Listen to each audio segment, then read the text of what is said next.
Okay, so let's look on effects. And effects, this is some modification that will apply to all of your compositing with the layers and everything. And I like how it's done. So if you notice the workflow as we're going, it's meaning we're kind of adding additional layers. And you'll know that effects will apply to layers, positioning to all of this stuff. So it's going down.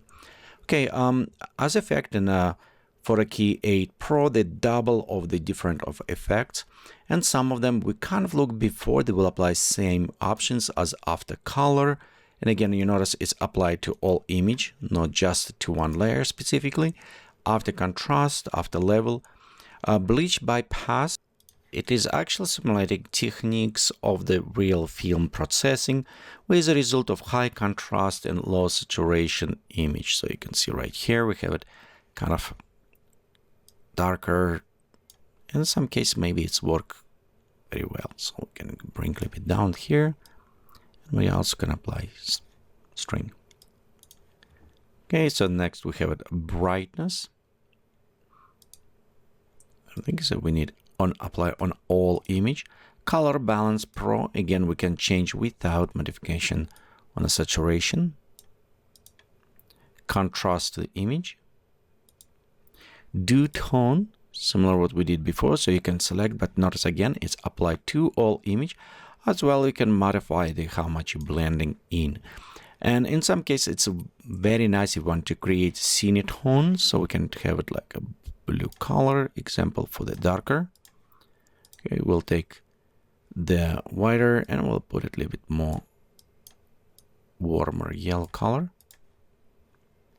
Okay, and you can see we can kind of even create this curve or the scene color, kind of cyanish, warmer color to this. So you can play around with this. Next we have it focus blur. And this is similar what we have before, only applied to all image, not just to the background.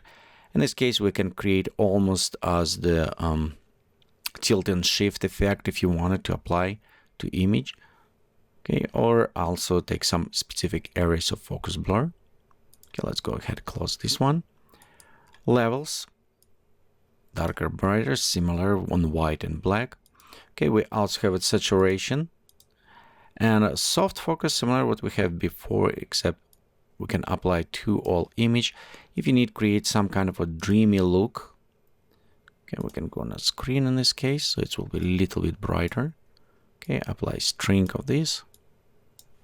And you can see some areas we applied. So it's kind of like magical, if you want the fairy tales, maybe work very well for the kids photo shoot or something when you want to soften a little bit of your focus. The next three color setup, this is kind of the simulating of the all Technicolor film processing when you provide a more defined rich colors. And you can see as we change, the red already pop up, and we are right here we have it kind of a little bit more adjustment on some of those areas. So kind of more as processing again, situations based on the channels. Okay, we have a tint overall, it's applied sapphire by default. And you have it black and white if we want to change, and as well string, it's how much blending with original colors. So let's go ahead, for example, sapphire, and we can see right here, we can kind of adjusting overall tone of our image. In many cases, the tint and other ones, they overall help us to blend both images together by providing same temperature, same offset, and this way they look a little bit more together, more accurate. Okay, vignetting. I use this quite a bit often. It's allowed us to create vignette around the image. And same, we have it normal and bold, a little bit darker.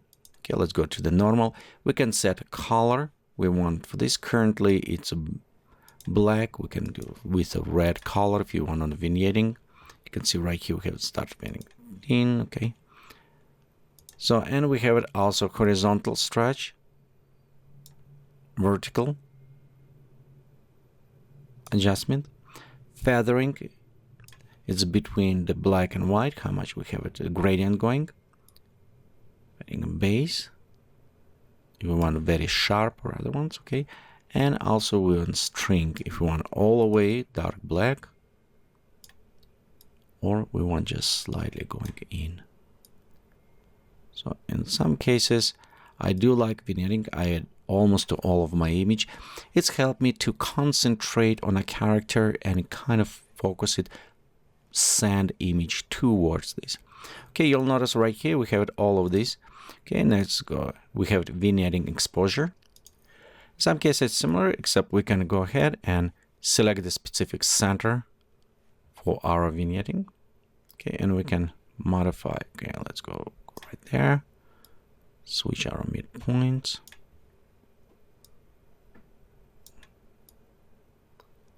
And just reduce maybe vertical stretch to this area. So, okay, you can see right here, we can actually modify a little bit, apply more of this vignetting, a little bit more effect. Again, this is all effects will apply on a background and foreground, and allowed us to combine, to blend those images better together to kind of sell this realism if you need it, or just add artistic touch.